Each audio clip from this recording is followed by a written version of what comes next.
नमस्कार दोस्तों, एनएस ज्योतिष में आपका फिर से स्वागत है। आज हम बात करेंगे धनु लग्न यानी कि सजिटेरियस एस्टेंडेंट का जून 2024 का महीना कैसा रहेगा, ये हम लोग जानेंगे। अगर आपने धनु लग्न का मई 2024 का मासिक फलादेश एवं उपाय नहीं देखा है तो ऊपर दिए हुए आई बटन पर क्लिक करें। देखिए, ये वाला जो भाव होता है ना, इस भाव को लग्न भाव कहते हैं। इस भाव पे अगर 9 नंबर लिखा हुआ है तो ये धनु लग्न वाले जातकों की पत्रिका है। आइए देखते हैं शुरुआती तौर पे कौन कौन से ग्रह आपके किस किस भाव में बैठे हुए हैं। तो शनि आपके तीसरे भाव में बैठे हुए हैं, चंद्रमा राहु आपके चौथे भाव में बैठे हुए हैं, मंगल आपके पांचवें भाव में बैठे हुए हैं, गुरु सूर्य शुक्र और बुध आपके छठवें भाव में बैठे हुए हैं, केतु आपके 10वें भाव में बैठे हुए हैं। देखिए, यहाँ लग्न पे आपके कोई ग्रह नहीं है, पर यहाँ पे दृष्टि अगर देखें तो शुक्र की दृष्टि 12 जून से पड़ रही है, बुध की दृष्टि 14 जून से पड़ रही है और सूर्य की दृष्टि 15 जून से पड़ रही है। और आपके लग्न के स्वामी आपके छठवें भाव में विराजमान है। देखिए, लग्न के स्वामी छठवें भाव में 1 मई 2024 से विराजमान हुए, तो 1 मई 2024 से आप रोग और शत्रु को लेकर के चिंतित रह रहे होंगे और आपके खुद के हेल्थ को लेकर के आपका फोकस बढ़ा होगा। खर्चे को लेकर के फोकस रहेगा, मामा मौसी की तरफ आपका अटैचमेंट बढ़ेगा और अगर आपने कोई पालतू जानवर पाला है तो पालतू जानवर से भी आपका अटैचमेंट बढ़ेगा। और आपके देखिए, यहाँ पे जैसा कि मैंने आपको बताया, शुक्र की दृष्टि आपके लग्न पे पड़ रही है 12 जून से, तो 12 जून से थोड़ा आप लग्जरियस अपने आप में महसूस करेंगे। बुद्धिमानी से डिसीजन आप 14 जून से लेंगे और जो भी निर्णय लेंगे वे सोच समझ के लेंगे, सच्चाई से लेंगे। दूसरे भाव में आपके कोई ग्रह नहीं है, पर यहाँ पे देखिए गुरु की दृष्टि आपके दूसरे भाव में पड़ रही है और आपके दूसरे भाव के स्वामी आपके तीसरे भाव में विराजमान है। देखिए, दूसरा भाव जो होता है ना, वो होता है आपके वाणी कुटुंब कोष का होता है। दूसरे भाव में गुरु की दृष्टि पड़ रही है, तो आपके सेविंग्स आपके निश्चित तौर पे होने वाले हैं 1 मई 2024 से। हालांकि देखिए, यहाँ पे गुरु अस्त हो जा रहे हैं 8 मई से लेकर के 4 जून तक, तो 8 मई से 4 जून तक आपको गुरु का फल नहीं मिलेगा, पर 4 जून के बाद आप सेविंग निश्चित तौर पर करेंगे। परिवार में आपके पारिवारिक रिश्ते को लेकर के मजबूती आएगा और आपके दूसरे भाव के स्वामी, जैसा कि मैंने आपको बताया, आपके तीसरे भाव में विराजमान है और वे तीसरे भाव में 17 जनवरी 2023 से विराजमान है और 29 मार्च 2025 तक विराजमान रहेंगे। तो पैसे के लिए आपका भागदौड़ बढ़ा रहेगा और पराक्रम से आप धन की वृद्धि करेंगे। तीसरे भाव में आपके शनि विराजमान है और शनि यहाँ अपने राशि में ही बैठे हुए हैं। तो देखिए, तीसरे भाव में आपके शनि विराजमान है, जैसा कि मैंने आपको बताया, 17 जनवरी 2023 से 29 मार्च 2025 तक विराजमान रहेंगे, तो आपके पराक्रम को निश्चित तौर पर बढ़ाएंगे। छोटे भाई बहन से आपको हिम्मत मिलेगी, पड़ोसी से आपको हिम्मत मिलेगी और छोटे भाई बहन का भी हिम्मत अभी अच्छा रहने वाला है। छोटे भाई बहन और पड़ोसी के साथ संबंध में मजबूती आएगा। चौथे भाव में आपके चंद्रमा विराजमान है और राहु विराजमान है और आपके चौथे भाव के भी जो स्वामी हैं वो भी आपके छठवें भाव में विराजमान है। देखिए, चौथा भाव जो होता है ना, वो होता है आपके सुख, माता, घर, वाहन का होता है और चंद्रमा जो आपके चौथे भाव में विराजमान हो रहे हैं वे आपके 8वें भाव के स्वामी हैं जो कि चौथे भाव में विराजमान हो रहे हैं। तो देखिए, 1, 2, 28 और 29 तारीख को माता की स्वास्थ्य थोड़ी बहुत बिगड़ सकती है, तो माता की स्वास्थ्य का विशेष तौर पर ध्यान दें। वाहन संभाल के चलाएं, थोड़ा बहुत चोट-पाट लगने के योग बन रहे हैं और घर वाहन को लेकर के कोई समस्या भी उत्पन्न हो सकती है। और राहु आपके चौथे भाव में विराजमान है, तो यहाँ पे आपकी माता के स्वभाव में थोड़ा जिद बढ़ा होगा 30 अक्टूबर 2023 से। और आपके चौथे भाव के भी स्वामी आपके छठवें भाव में विराजमान है, तो जैसा कि मैंने बताया, देखिए यहाँ पे चंद्रमा भी आपके चौथे भाव में 1, 2, 28, 29 तारीख को आ रहे हैं, तो माता की स्वास्थ्य बिगड़ेगी और आपके चौथे भाव के स्वामी भी आपके छठवें भाव में विराजमान है, तो माता की स्वास्थ्य तो निश्चित तौर पर बिगड़ सकती है, तो माता की स्वास्थ्य का विशेष तौर पर ध्यान दें। पर यहाँ पे आपके शत्रु हो गए, मामा मौसी हो गए, उनसे आपको सुख की प्राप्ति होगी। 5वें भाव में आपके मंगल विराजमान है और शनि की नीच की दृष्टि पड़ रही है और यहाँ पे मंगल अपने राशि में ही बैठे हुए हैं। देखिए, 5वां भाव जो होता है ना, वो होता है आपके संतति, प्रेम, पढ़ाई, साधना का होता है। देखिए, 5वें भाव में आपके मंगल विराजमान है, तो यहाँ पे आपके बच्चे हो गए या फिर आपके प्रेम संबंध में आपके प्रेमी या प्रेमिका हो गए, उनसे आपके मनमुटाव होने की संभावनाएं बन रही हैं और ये मंगल के घर में ही मंगल विराजमान हो रहे हैं। जैसे कि मैंने आपको बताया है पहले की वीडियो में भी कि आपका 5वां भाव मंगल का है।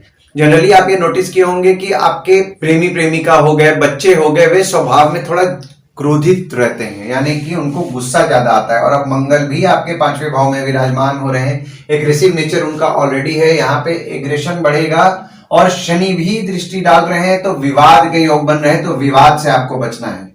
स्टूडेंट्स जो है उनके पढ़ाई में उनको दिक्कतों का सामना करना पड़ रहा होगा, पढ़ाई अच्छे से समझ में नहीं आ रही होगी, पढ़ाई में अड़चने आ रही होंगी, तो यहाँ पे स्टूडेंट्स को अपने पढ़ाई में मेहनत ज्यादा करना पड़ेगा। देखिए यहाँ पे मंगल आपके 5वें भाव में विराजमान हो रहे हैं, जो भी स्टूडेंट्स हैं उनके लिए मैं बोल रहा हूँ, मंगल यहाँ 5वें भाव में विराजमान हो रहे हैं, तो यहाँ पे आपके पढ़ाई को लेकर के आपका हिम्मत बढ़ाएंगे।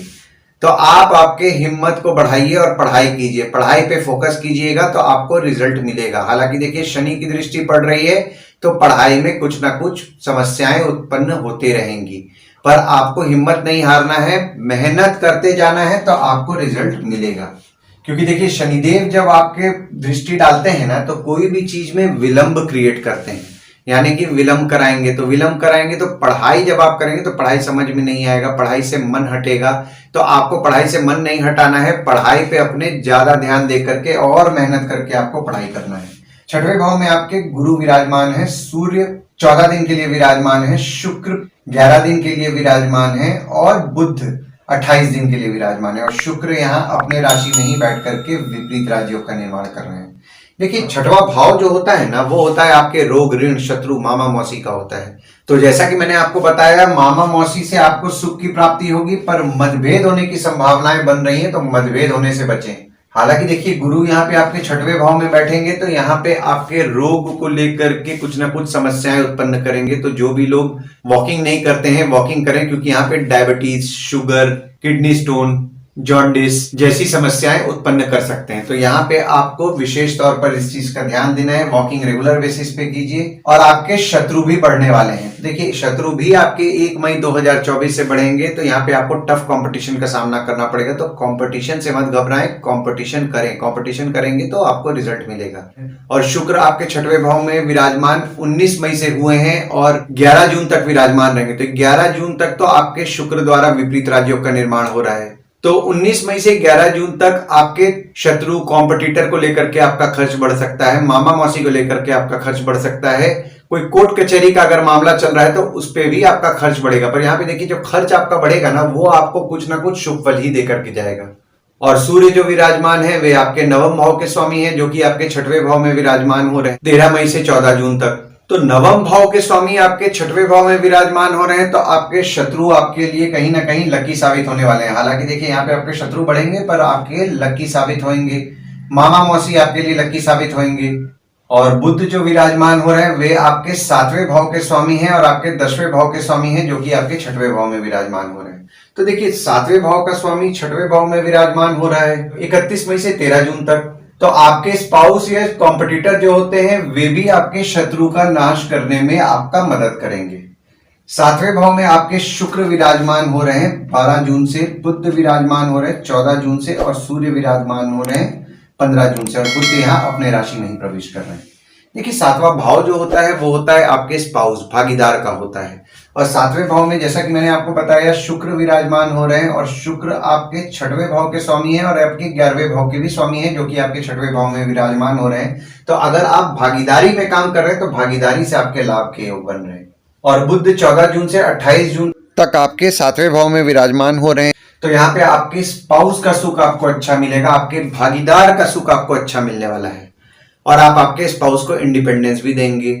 और सूर्य जो विराजमान हो रहे हैं जैसा कि मैंने आपको बताया आपके 9वें भाव के स्वामी हैं, जो कि आपके 7वें भाव में 15 जून से विराजमान हो रहे हैं।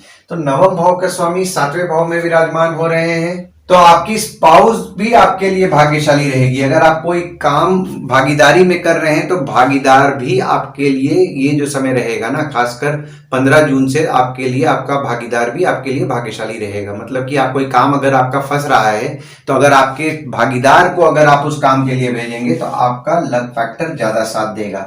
आपकी स्पाउस के साथ अगर आप काम कर रहे हैं तो स्पाउस को अगर आप उस काम को करने के लिए भेजेंगे तो आपकी स्पाउस द्वारा काम होने की संभावनाएं बढ़ जा रही हैं। और जब बुध जो कि आपके 7वें भाव के स्वामी हैं आपके 8वें भाव में 29 जून से विराजमान होंगे, तो 29 जून से आपकी स्पाउस की थोड़ी बहुत तबियत बिगड़ सकती है। आपके स्पाउस द्वारा अचानक धन लाभ के योग बन रहे हैं। 8वें भाव में आपके बुध विराजमान हो रहे हैं 29 जून से और मंगल की दृष्टि पड़ रही है। और आपके 8वें भाव के जो स्वामी हैं वे जैसा कि मैंने आपको बताया आपके 4थे भाव में विराजमान है 1, 2, 28 और 29 तारीख को। देखिए, आठवां भाव जो होता है ना, वो होता है आपके आयु, जीवन, मृत्यु, अचानक धन लाभ, ससुराल का होता है।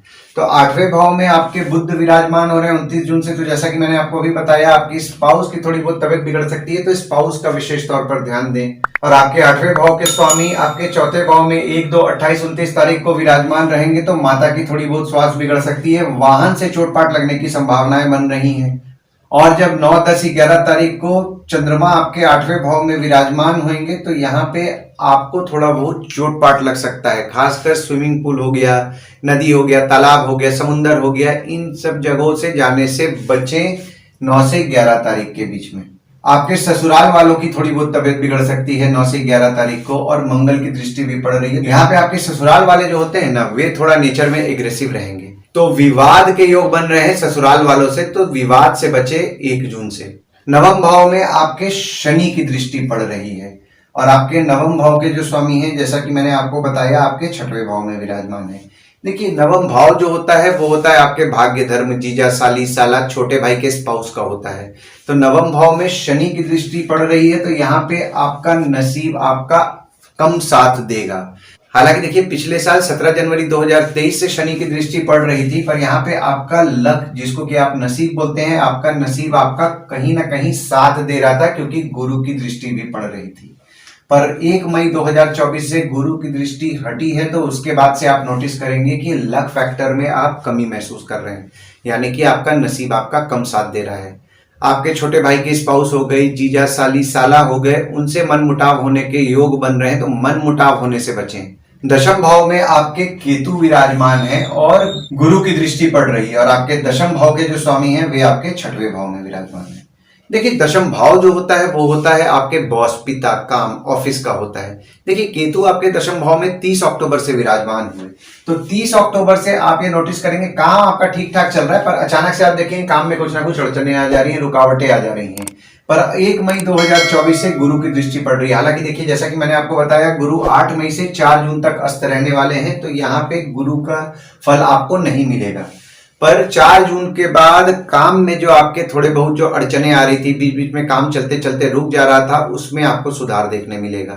और आपके 10वें भाव के स्वामी आपके 6वें भाव में 31 मई से लेकर के 13 जून तक विराजमान है, तो काम में आपके थोड़ी बहुत रुकावटों का आपको सामना करना पड़ेगा। काम में आपको मन नहीं लगेगा, और आपके शत्रु या कॉम्पिटिटर के साथ भी आपको काम करना पड़ सकता है। और जैसा कि मैंने आपको बताया, आपको टफ कंपटीशन का तो सामना करना पड़ेगा ही। और आपके 10वें भाव के स्वामी आपके 6वें भाव में विराजमान जब तक रहेंगे, यानी कि 31 मई से लेकर के 13 जून तक, तो आपको टफ कंपटीशन का सामना करके ही आपको काम मिलेगा। और आपके 10वें भाव के स्वामी जब आपके 7वें भाव में 14 जून से विराजमान होंगे, तो अगर आप काम भागीदारी में कर रहे हैं या फिर आप अपने स्पाउस के साथ कर रहे हैं, तो आपको यश की प्राप्ति होगी, और आपकी स्पाउस आपके काम में मदद भी करेगी, आपके भागीदार भी आपके काम में मदद करेंगे। और वहीं जब आपके 10वें भाव के स्वामी आपके 8वें भाव में 29 जून से विराजमान होंगे, तो काम में बाधाओं का आपको सामना करना पड़ेगा, मतलब कि काम में थोड़ी बहुत रुकावटें आपकी आएंगी। पिता की स्वास्थ्य थोड़ी बहुत बिगड़ सकती है, तो पिता की स्वास्थ्य का विशेष तौर पर ध्यान दें। 11वें भाव में आपके मंगल की दृष्टि पड़ रही है। हालांकि 11वें भाव में आपके कोई ग्रह नहीं विराजमान है, पर मंगल की दृष्टि पड़ रही है, और आपके 11वें भाव के जो स्वामी हैं वे आपके 6वें भाव में विराजमान है। देखिए, 11वां भाव जो होता है ना, वो होता है आपके आय, यानी कि इनकम, दोस्त, पहचान के लोग, कम्युनिकेशन, बड़े भाई बहन का होता है। तो 11वें भाव में मंगल की दृष्टि पड़ रही है, तो यहाँ पे देखिए, पैसे आपके जो भी अटकेंगे, यानी कि मैं ये बिजनेसमैन लोगों के लिए बोल रहा हूँ, जो भी लोग व्यापार कर रहे हैं, पैसे आपके अटकेंगे, तो आपको एग्रेसिव नहीं होना है। 1 जून से आप पैसे को लेकर के एग्रेसिव होने वाले हैं। बिजनेस कर रहे हैं, पैसा अटकेगा, तो समझदारी से पैसा निकालिए, अनवांटेड विवाद से बचें। और आपके 11वें भाव के स्वामी आपके 6वें भाव में विराजमान हो रहे हैं 19 मई से लेकर के 11 जून तक, तो आपके आमदनी में आपको अड़चनों का सामना करना पड़ेगा, पर शत्रु द्वारा आपके धन लाभ के योग बन रहे हैं। जो भी लोग बीमारी से संबंधित काम करते हैं, जैसे कि डॉक्टर है, मेडिकल स्टोर चला रहे हैं, मेडिकल इक्विपमेंट का मैन्युफैक्चरिंग कर रहे हैं, मेडिकल इक्विपमेंट से रिलेटेड कोई काम कर रहे हैं, सिक्योरिटी सप्लाई, बैंक रिकवरी से संबंधित काम कर रहे हैं, उनके लाभ के योग बन रहे हैं। और जब आपके 11वें भाव के स्वामी आपके 7वें भाव में 12 जून से विराजमान होंगे, तो आपके स्पाउस द्वारा आपके लाभ के योग बन रहे हैं, आपके भागीदार द्वारा आपके लाभ के योग बन रहे हैं। 12वें भाव में आपके कोई ग्रह नहीं है, पर यहाँ पे देखिए, शनि की दृष्टि पड़ रही है, मंगल के घर में मंगल की दृष्टि पड़ रही है, और गुरु की दृष्टि पड़ रही है, और आपके 12वें भाव के स्वामी आपके 5वें भाव में विराजमान है। देखिए 12वां भाव जो होता है ना, वो होता है आपके खर्च, जेल, फॉरेन, हॉस्पिटल, मोक्ष का होता है। तो 12वें भाव में शनि की दृष्टि पड़ रही है, तो यहाँ पे आप खर्च कम करने का तो निश्चित तौर पर प्रयास कर रहे हैं 17 जनवरी 2023 से। पर 1 मई 2024 से आपका खर्च बढ़ने वाला है, क्योंकि यहाँ पे देखिए गुरु की दृष्टि पड़ रही है 12वें भाव में, तो आपके खर्च को बढ़ाएंगे। हॉस्पिटल, बीमारी, दवाइयों से संबंधित आपका खर्च बढ़ेगा। और यहाँ पे देखिए सूर्य की दृष्टि भी आपके 12वें भाव में पड़ रही है 13 मई से 14 जून तक, और शुक्र की दृष्टि पड़ रही है, तो सरकारी दंड भरना पड़ सकता है। कोई भी नियम ना तोड़ें, वाहन संभाल के चलाएं, सरकारी दंड भरना पड़ सकता है। बुध की दृष्टि भी आपके पड़ रही है 12वें भाव में, कम्युनिकेशन डिवाइसेस से रिलेटेड आपका खर्चा बढ़ सकता है। किताबों को लेकर के आपका खर्चा बढ़ सकता है, और किताबों और कम्युनिकेशन डिवाइसेस को लेकर के जो आपका खर्च बढ़ेगा वो बढ़ेगा आपका 31 मई से लेकर के 13 जून तक। और आपके 12वें भाव के स्वामी आपके 5वें भाव में 1 जून से विराजमान हो रहे हैं। तो जो भी स्टूडेंट्स बाहर जाके पढ़ना चाह रहे हैं, विदेश जाकर पढ़ना चाह रहे हैं, उनके लिए 1 जून से अच्छा समय है। आपका आपके बच्चों के पढ़ाई को लेकर के खर्च बढ़ेगा 1 जून से। और जैसा कि मैंने आपको बताया, मंगल की दृष्टि आपके 12वें भाव में पड़ रही है, तो देखिए यहाँ पे कोई भी विवाद से बचे, कानूनी मामले से बचें, और कोई भी परेशानी अगर उत्पन्न हो रहा है तो उसको अपने एंड से अगर सॉल्व करें तो ज्यादा बेटर है, वरना यहाँ पे थोड़ी बहुत परेशानियां आपको बढ़ सकती हैं।